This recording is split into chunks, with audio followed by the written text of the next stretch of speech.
Welcome to the Clever Dicks podcast, the podcast for regular swimmers. In this episode, we interview Roger Soulsby. Roger is a well-known swimmer in the Auckland region. We talk about a number of things, including Roger's early swimming, swimming in Auckland, his involvement with the fur seals, ice swimming, and David Coleman's epic 1 kilometre ice swim at the World Champs, naked swimming, some of Roger's favourite swims and how Roger feeds, swimming for health, surf life-saving, some top swimmers in Auckland, and especially Roger's wind-ups. Enjoy. Okay, so welcome to the Clever Dicks podcast. In this podcast, Duncan and I are going to be doing our first interview, and we are interviewing Roger Soulsby. Roger, how are you today? I'm excellent, thank you very much. Good. Well, thanks very much for joining us. Right, Duncan, what did you want to talk to Roger about? So, Rog, welcome again from my side. I see you smiling there. I don't know what's going through your head at the moment, but thank you for being here with us. Rog, you are well known in the swimming circles. You've been around for some time, physically and in the swimming circles. Thanks, Doug. Polish the halo. So good. So maybe just as a starting point, tell us a little bit about how you started swimming. And I guess I'd also like to just touch on the fur seals and what that means to you and how long you've been doing that. You know, some people swimming is an exhausting thing, exercise to do, and they never really relax in the water. I was lucky enough many years ago to live on a dairy farm, and through the dairy farm ran the Hawkins River up against the Southern Alps, due west of Christchurch. Decades later, after we had left the farm long ago, I took my sons there to try and share some of our idyllic childhood memories. And the Hawkins River had reduced to this tiny trickle of a stream, so it's all about your childhood perceptions. But for us, it was about river holes, a flowing clear river, trout, eels, skinny dipping, and really, the best of life when you're a young kid. And that lasted, as long as we had the farm, which was, we finally left that when I was early 20s. Who did you skinny dip with? The farm girls next door, or no? Well, it depends. It just depends. Fortunately, there weren't any phones, any of these bloody mobile phones in those days. No pictures. No, but they were times, and it taught me about currents. It taught me about holes in the river. And in fact, when it was one particular afternoon collecting the cows, it was a minor flood. And we had to use a fall in the big tree trunk, and walking over it, you had to go around another big branch. And as I went round the side, I went A over K into the river and floated down the flooded stream. Okay. But there was no, I enjoyed it actually. The water was warm. Okay. She was, there was, and you just drifted along until you came out on a shingle bank. Okay. And how did that then convert into actual swimming, marathon swimming? Well, I was never really coached, but when I went to boarding school, one of my proudest things, I wasn't much good academically. I was just bare average. And I was never a runner or anything like that. But one thing, I qualified to be in the junior championship grade for swimming. So I swim in the championship grade. And those guys and girls, well, there was a guys' school, we were allowed to go to the old Centennial pools in Christchurch. And that was my first time in a 50-metre pool. Okay. And that was a huge thing. That was a really big thing to be able to swim in a 50-metre pool. But again, I'd never really been coached for years, actually. Yeah.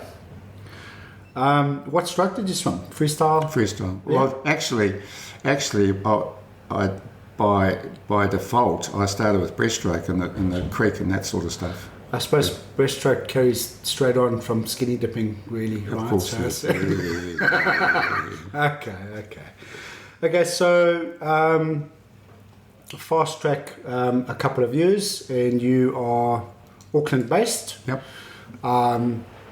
You don't mind if we share your age with our 11 listeners that we have, Jim? Hey, 12 maybe. We'll get a new one. But you are 77.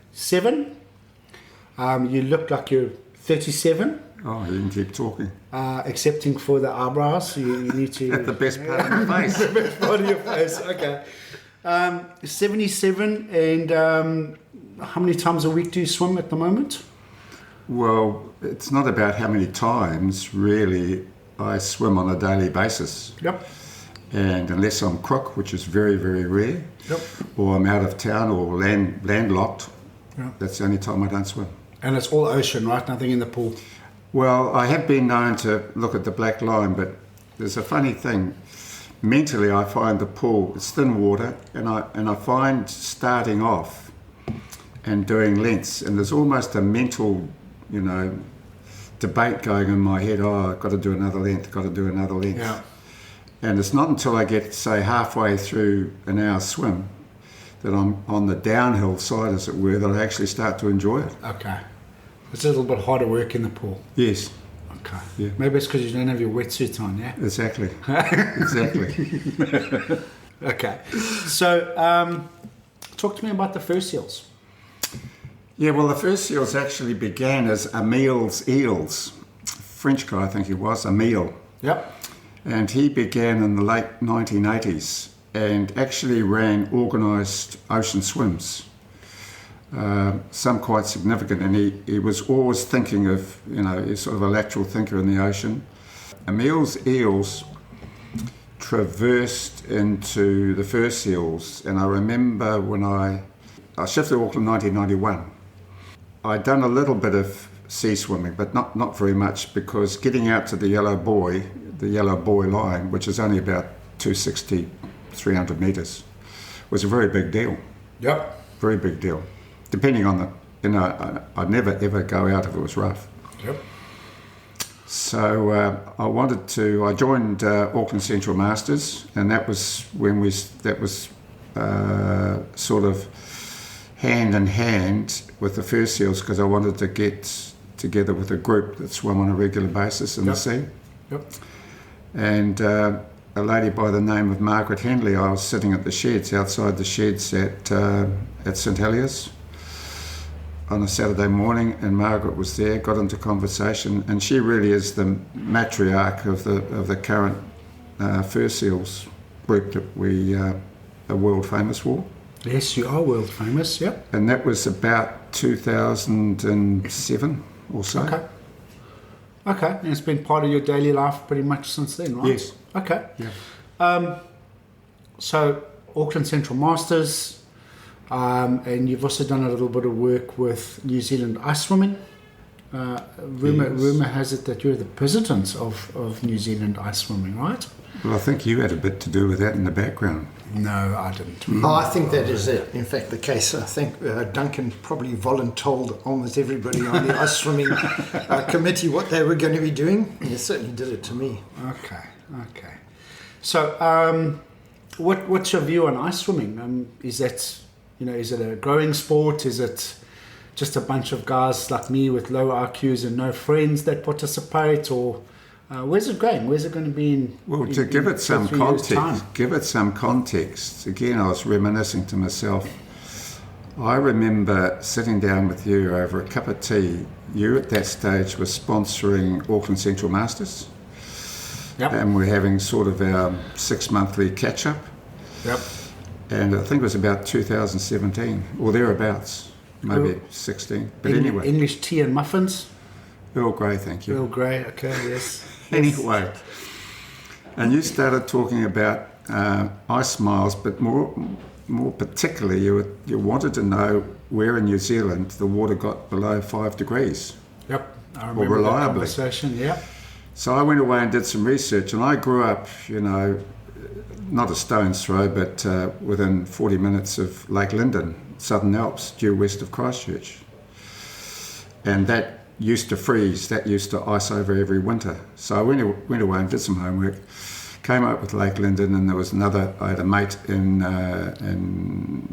Wanaka, and he did some research as well, and that's when Eddie. Eddie Spearing. Yep. And I gave it no further thought in terms of actually, because you were talking about people flying in for this stuff, and I thought, well, that'll be the day. And never gave it really much thought. And then you guys organised a cold tour. Yep. And went down south. And I happened to be, just, the stars must have been aligned because we happened to be down in Queenstown. It was the first sort of plane load in Queenstown in 2020 after the COVID thing. And there was one of those bucking bulls in the bar that we were at. And cowboys, yes. Yeah, cowboys, Yeah, den of iniquity. I think you were on the bull for the longest, hey, Rog? No? I got out of there quick. Yeah. Jeez. Okay, so that's a couple of years ago. Since then, ISA New Zealand has, I think, put on 3 national events, two lake events and 1 pool event. That's correct, yes. And, we started with Lake Linden in 2021. Yep. Very successful because I think we qualified 12 ice milers, which Yep. was extraordinary and we became an incorporated society, Yep. which took a bit of legwork. Yep. And then the next and following that, we had the pool champs in Alexandra in 2022. That's right. And following the pool champs, it was a revelation. We'd only just started the first day. Water was a delicious 3.8 degrees or something. It was below 4 degrees anyway. Delicious, yep. We'd had a frost. And one of the young guys who keeps an eye on data and stuff came... Was that me? One of the young guys. Was younger than even you. Oh, really? Okay. Jono came out and said, do you realise that we've just broken a world record? And because they're all, the ISA International run an excellent database. Yep. And sure enough, we'd broken a world record, and we broke several world records in age groups at that meet. And of course, what happened then in the weeks and days afterwards, Ram Barkai, the founder and current president of ISA International, had always said about when he knew that we'd formed an incorporated society. They call them federations. But anyway, he kept on muttering about, you've got to send a team, you've got to send a team. Well, sending a team from New Zealand anywhere in Europe is quite expensive, putting it mildly. Yep. And we weren't that interested in putting a team anywhere. We were starting off, we were really chuffed that we had guys and girls that were completing their ice miles. Yep. And that was a huge thing for us. Well, after setting, I think we set about 4 world records at Alexandra Pools, and then we got to talking afterwards, and over the next couple of months or so, we realised that we had the capability of sending not only just a team, but a team that actually could... break some records. Yeah, and they did. They did. So how big was that team? There was... 10 of us. 10 guys, yeah. 10, cool. And we had two resident Kiwis that represented... one represented Mexico and one represented Malaysia. Cool, that's awesome. So there was also David Coleman was in the mix there. Yes, he's a UK-based Kiwi. Did he represent New Zealand? He did. Yeah? Yeah. And how did his swim go? Well, it was quite amazing. David is he's a very well-liked swimmer competitor, and he attended the first World Champs away up in Murmansk. Yep. And has a wide network of good mates, ice swimming mates. Yep. And very close, tight-knit community, right? It is. So he knew all about World Champs, and to give him absolute credit, he had always competed as a Kiwi. He never competed as a UK resident. He always competed as a Kiwi, and he was the sort of lone figure with the silver fern on his gear. So he was over the moon when we joined him for a pre-World Champs. The World Champs were in Samoans in the French Alps. Yep. This last January, we joined him. He runs it's called the Falcon Lake and Castle Ashby grounds, and we acclimatised there. Had a marvellous time, and then we all travelled together to Samoans, and at Samoans there wasn't ice miles because they made a pool in the lake out of the Lego type pontoons all interlocked together. So we had a 25-metre pool. Temperature was well under the 5 degrees, and some of the first events were the 1K. Okay. And David was one of our 1K swimmers. He's done a couple of miles though, right? Oh yes, he's done five.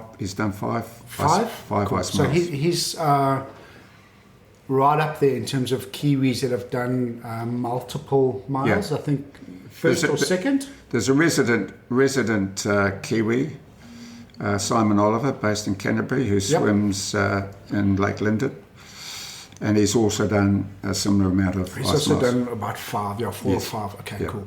Yeah. Okay, so David's tons of experience. You mentioned David Coleman's swim before the 1K. So David's, he's up and down, and he's very accomplished, very confident, very competent. Not competent at tying his togs though. Well, yes. So 3 laps to go, 25 metres, 3 laps to go. And one of the things that people always are aware of, if someone stops, it's not ordinary swim meet, if someone stops, the alarm bells go, because it's an indication that the cold has got to them, something is not right. He stops, so everyone sucks in their breath. Next minute, he holds up his arm, and in his arm is his togs. He had shorts togs. They weren't budgie smugglers. Yep. And everyone roars with laughter and said, go, keep going. Carry on. So he did.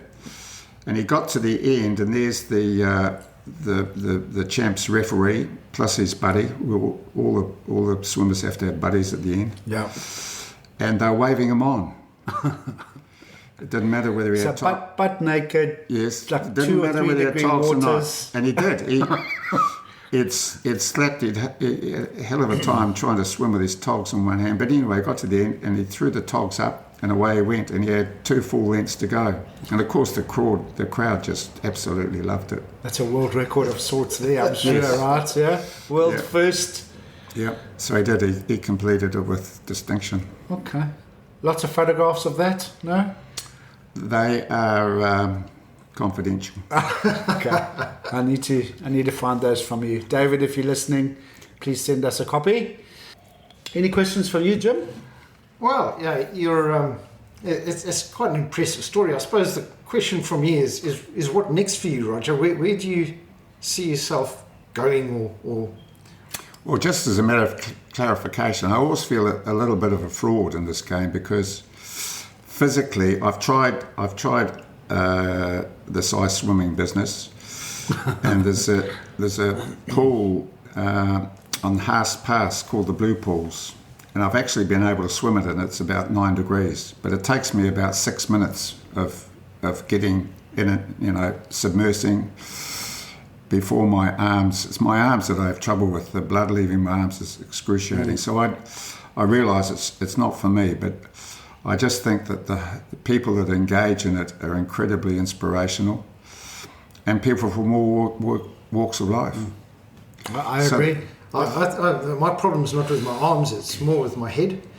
It's convincing myself that this is actually something that I should do. I have that challenge every time. No, it's not for everyone, but it's recognised. Cold water swimming is recognised as being extremely beneficial, both physically and mentally as well. So Ram Barkai, who you mentioned earlier from the founder, right, International Ice Swimming Association, is I believe, trying to get it into the Olympics, Winter Olympics yes. at some point in time. Yeah. I mean, that would be a hell of an accomplishment if you can get that right, eh? The problem with that, of course, is that will introduce a whole bunch of people who can actually swim into the sport. Whereas people like me, then we're just going to be... Well, then we'll just do the naked ice club, right? Yeah. Which you can also be president of that, right? Because you've got some experience with skinny dipping, and David Coleman can be on the board as well. So we've got experience, so we'll be okay, All right? worked out, eh? New All worked association, naked ice swimming. So speaking about nakedness, right? There's a local swim in Devonport, which That's I correct. believe you have been involved with as well, correct? Yeah, it's around North Head. Yeah. From, I believe, Windsor Park, catch the tide, go around and come out at Narrowneck. It's a beaut swim. So how Run have you been, run by the Devonport Swim Club. yeah. So how have you been involved with that? Have you swum it? I've swum it many times. And have you assisted on a boat? Not around, no, I No, swim no. around. Okay, so the way I understand it is originally when it started, you would literally chuck your togs off, walk in naked. It's a proper swim. You're getting confused. Ah, no, I'm talking about the skinny dipping one. Oh, they call it something else. But it's also natural. They call it something else. They don't want to get caught up with PC stuff. So that's right. I don't know how many years ago, but they've been holding the swim regularly. But actually, it used to be, and they reintroduced it. So when they reintroduced it, several fur seals couldn't resist the temptation. Including yourself? That's correct. Okay. And away we went. So I'm interested in the logistics of that swim. Well, you start off and you, for those that want to drop their togs, Yeah. You drop them on the beach. no, you drop them in little IRB. Now who's on the IRB? Oh, damned if I know. Because that sounds like a pretty interesting job, right? And I I'd have like to say volunteer that myself. it's pretty much they're selected on reliability, so the chance of you being allowed onto the Not gonna IOP is happen, eh? pretty much Okay. zero. Yeah. Oh, no. But one of the good things is, of course, when you drop your togs there, the girls and the guys tend to hang out together because we're one of a kind. Yeah. And so, 'Cause it's so cold, yes. anyone that approaches us with a wetsuit on, we regard as bloody, peeping toms. Okay. Tell I'm them with to, you. we tell them Exactly. to bugger off. So then you do the swim, the IRB follows you guys and then Yeah. parks Yeah, 100 just- metres off the beach. That's right. And then you've got to Throws- put your togs back on. Yes, which is difficult. Wet togs Yes, it's in the difficult. middle of the ocean. Okay. So my second one, the first one went all right, you see. The second one that I did, Yes. there was a little difficulty because trying to put the bloody things on, and I'm quite tall, and my hands don't reach down to my ankles too well. Okay. And I was submerging and all the rest of it, so I thought, bugger this. So I walked up to the beach and just quietly put them on, Okay. in my own good time. And you walked up facing forwards or backwards? I forget that part. Okay, well, interesting swim, right? I don't think I'm brave enough to do that. Brave enough to do an ice swim, but not a naked swim. Where's your favourite spot to swim? Well, I've been very lucky through the fur seals, through people that organise swims. I remember going to Samoa with Seti Afoa's ocean Some swimming great grips. swims out that side now, yeah? And we took our twins there. We did 3 years in a row in Samoa, Yep. which was marvellous. Then we went to Tahiti, and that was on another level again. Went to Bora Bora, swum half. Well, a mate and I. There was a group of us swimming individually, but a mate and I did it. Martin Southall, we organised a boat Yep. with part of Seti's swims at Deal and set off from Tahiti to Moorea. All was going well. We're not the quickest guys in the water. There were about 5 other quick, plus 3 k's an hour. Yep. But anyway, a big squall came over, and I think one of the things that when you're used to ocean swimming, it's actually easier being in the water than it is on the boat. I think I agree with you, yep. And this big squall came over, and apparently the swells were quite, they were pretty big rolling swells. But anyway, we continued on, but it blew us off course a bit. And 11 hours later, it was quite evident, even though the island was bloody huge to us and we thought we could finish, they had to pull the swim. How far was it? Well, the swim itself is 20 odd Ks. Okay. It's a 20K swim. Yep.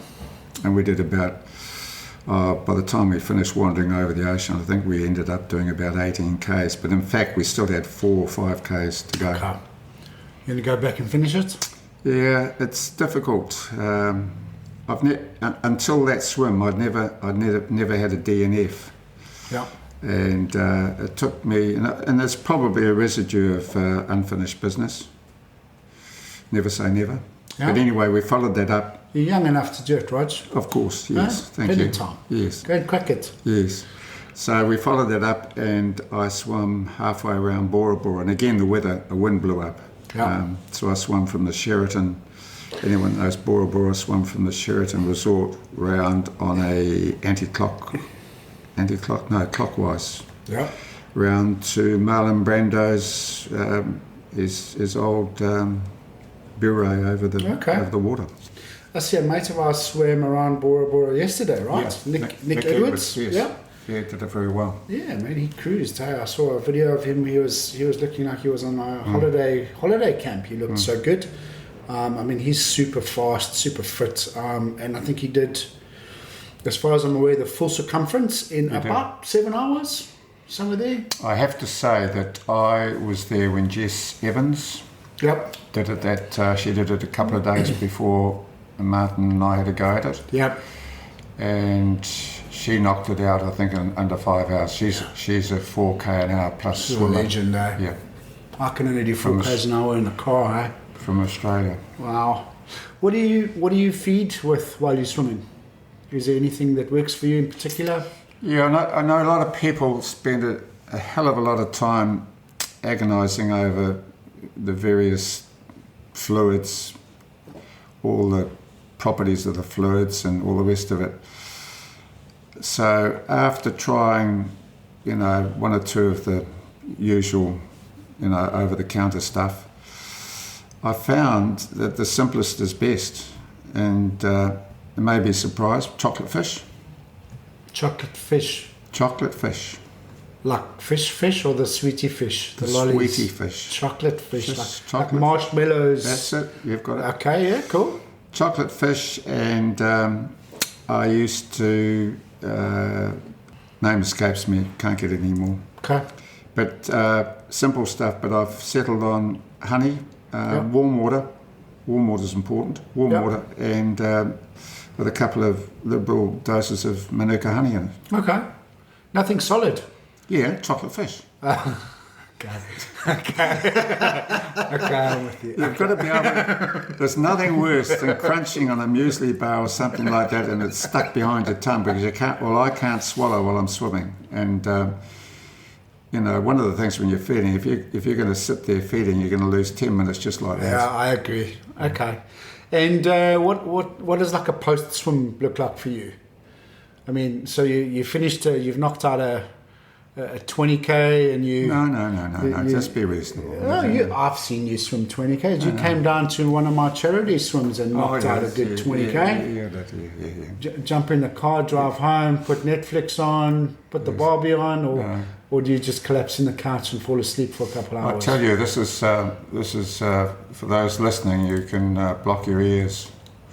This is what you shouldn't do. So a couple of years, or 3 years ago, several of us did the torpedo swim organised by CTFO. It's a great swim from Windsor Park, round North Head, slingshot, with the tide to Takapuna. Nice 7 Ks, lovely day. Yep. We did that, and then I dropped off my good mate Jacques, dropped him off at... we had a lunch at the Naval Base, very nice cafe there, recommended. Yep. Dropped him off home. I had a nice Prado Land Cruiser. Had being the key word here, right? Yes. Mm-hmm. And it was about 3 in the afternoon. And cut a long story short, I was about 4 minutes home in St Heliers along Tamaki Drive where the big fig trees are. And I had a little nap. Fell asleep while you were driving. And I fell asleep and drifted to the left. It was only momentarily. Drifted left and wiped out a couple of. One was a Jeep, one was a little Suzuki Swift. Thank God there was no one around. But a beautiful lady, she saw the thing happen, and they were more worried about my whether I'd had a medical event, and I had to try and reinforce the fact that I was very embarrassed and I drifted off. But that's what happens when you don't pay attention big to warning. Get it after swims. Yeah. Because it takes it out of you, right? I mean, it's a massive... Well, it's almost I find, and I really haven't, and if we've got time, I'd really like to traverse the fact that what swimming, we've talked about sort of accomplishments. Go for it. So, 2008, I did my first Rangitoto to St Heliers swim. Yep. And that was my first big ocean swim, and I've never stopped since.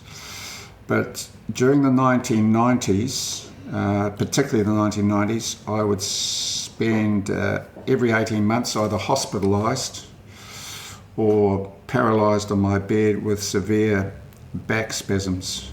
I know I've got 3 discs that are gammy. Yeah. But I had an operation, it's called a laminectomy, way back in the 1970s with a bulging disc. And that was good. I played a lot of squash and that was successful. But it came back to haunt me in the 1990s with other disc problems. Fortunately, the surgeon I saw, the specialist I saw, he was a very reluctant guy with a knife. Yeah. And he said, no, he said, I want you to look after it a bit better. He didn't say anything about swimming. Okay. He just simply said, stop being such a hero, and I'm going to give you a couple of relaxants, and I want you to take, if you start to feel, it's starting to, the old knife-like pain, I want you to take these relaxants. So I did. But at that very same time, I'd started training for this St Heliers swim. Yep. The 4.6 Yep. Rangitoto swim. Cut a long story short, I've never had a day in bed with my back since. Yeah. I don't lift heavy things, but even when I'm overtired and I know my back's starting to feel really weak, Yeah. I can hop in the water, in the sea, and do 300 metres and everything's relaxed. And it's literally saved, in terms of what I've been able to do, it's for free. Yep. Good passive exercise. And I think swimming for me is really changed my life in terms of not only the community, the people you meet, Yep. they're outward thinking. It teaches you to go with nature, and I've swum in some horrific conditions out off Tamaki Drive, from Ladies Bay, nor'westers, easterlies. And part of that was that Jennifer and I have twin boys. They're now 26. Excuse me. Really? Wow. That reference is to my wife when young Duncan tries to have too much porridge in the morning and doesn't leave enough porridge for other people. Jennifer shouts at me, excuse me. But anyway, I'm sure she says that so to you a lot. I introduced our boys, they're trained swimmers, and pretty quick. And we wanted to get them involved in community work, so a young guy who was in the Fur Seals at the time was a member of United North PR Surf Life Saving Club, and I found myself. That's the little one, right? That's the not so cool one. It's the decent. It's the decent. It's not the show pony. It's not the show pony South. The TV. Baywatch. This is the real McCoy. Okay. We have nearly 4 k's of beach to patrol. Are you still a lifeguard there, Rog? Yes. Yep. Yes. Cool. Anyway, so rather than do you wear a little red speedo? What do you mean speedo? I've got budgie smugglers. Yeah. You wear a budgie smuggler? Yes.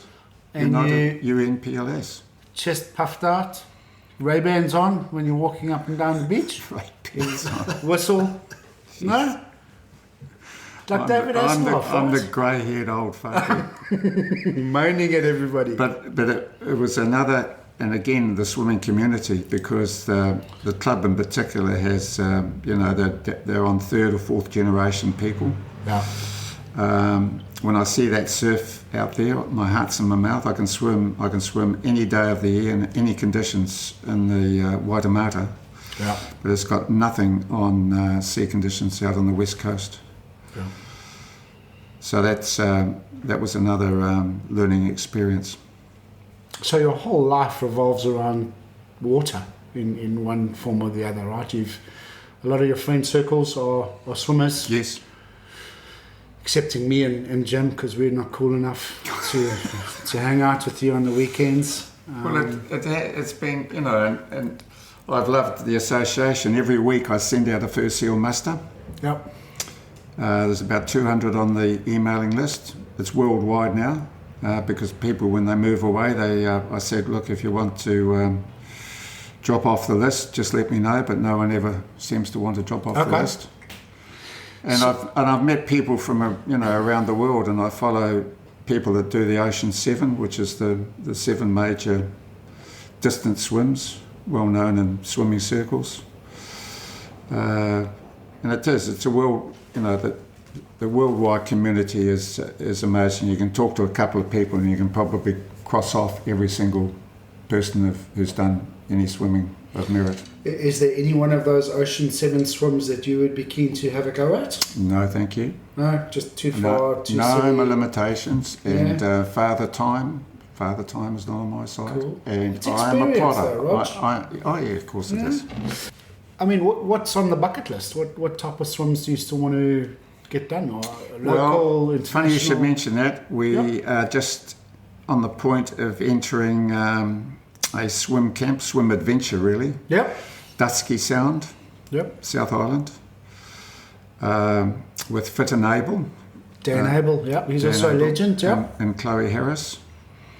Dan's done Triple Crown, New Zealand. And he's circumnavigated Rarotonga Cool. as well. Nice. Anyway, it's a 4 days, I think it is, based on a boat called Flightless. Yeah. And we swim off the boat every day Beautiful. in Dusky Sound With your togs on? with our togs on. There's no skinny dipping. No skinny dipping. Wetsuits? No wetsuits? Probably not. Bit of both? Probably Cool. not. Nice. Okay. Who do you reckon is New Zealand's top swimmers at the moment from a marathon swimming perspective? Are there any that sort of jump out at your attention and somebody that we need to look out for going forward? Or But Caitlin O'Reilly is doing an incredible, achieving incredible feats. She's done 5 so far of the Ocean 7. She's off to Molokai, Hawaii soon. Yep. And then I think she's only got the Catalina Channel to do off California. She'll be the youngest to finish that if she gets that right, so. Yeah. So you're very measured and calm, Roger. But I'm kind of interested. What's something that really winds you up from other swimmers? When you see it, you just gets your goat. Have you got anything that other swimmers do that wind you up? Interesting question. Probably the first experience, there used to be an event called Stroke and Stride, run off Mission Bay. Well, it was actually Mission Bay and St Heliers. Then it became just Mission Bay, and it ran for over 25 years. And I remember my first, it was a swim, you had a swim and you could swim, either 500 metres, 750 metres or 1K, and then you did a 3 or 4 or 5. They mixed the combinations up. And you'd have men's start together, women start together, and the men's would all line up at the beach, and away it went for the first buoy offshore. Wow, people climbing all over you. And it was that taught me more about being relaxed in the water, because when you're submerged and you need to breathe, there's no point in trying to suck in bloody air. It doesn't work. And so panic attacks and stuff like that, you've got to learn to master that. So that's just normal swimming around buoys where you've got a lot of people, but it doesn't worry because if you're relaxed. I think a couple of things. Ice swimming, we've seen what happens when people are overconfident and don't do the basics and don't realise that this is quite serious swimming, and they don't get into trouble through hypothermia, and they're not in the water long enough. It's just simply their breathing is they never get their breathing right, and they're sucking in air and it's not enough, and it's trouble. So they are always people that you have to be aware of. I don't think there's anything in terms of we always try and swim in a group. I don't like, and probably I started off and I used to do a lot of solo swimming, but it wasn't too far offshore. You always use a tow float when you go out? Tow floats were a revelation when they first came in. In the old days, you used to put your car keys under the front left wheel of your car and assume that you were a legend and nobody knew you'd hidden your car keys there. Hide them in the dunnies. There you go. So now you pop them in your tow float. Yep. Okay. Rog, it's been an absolute pleasure to chat. We really appreciate it. I reckon we can get to 12 listeners now that we've got this done. So it should be pretty cool. We have got cleverdicksnz@gmail.com. Any questions, any topics you'd like us to cover, or any people you'd like us to interview, please shoot us an email.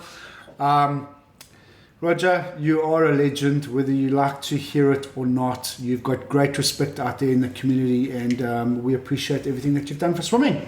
Thank you very much for the chat. And again, I just reiterate that the swimming community, they're unsurpassed in terms, I know there are lots of other communities, but the swimming community particularly is, it's a privilege to belong to them, and the fur seals have been part of my life for quite a while. Thank you, David Hasselhoff. Cheers, guys. Have a good day. Cheers, Rog. Thanks very much. Cheers.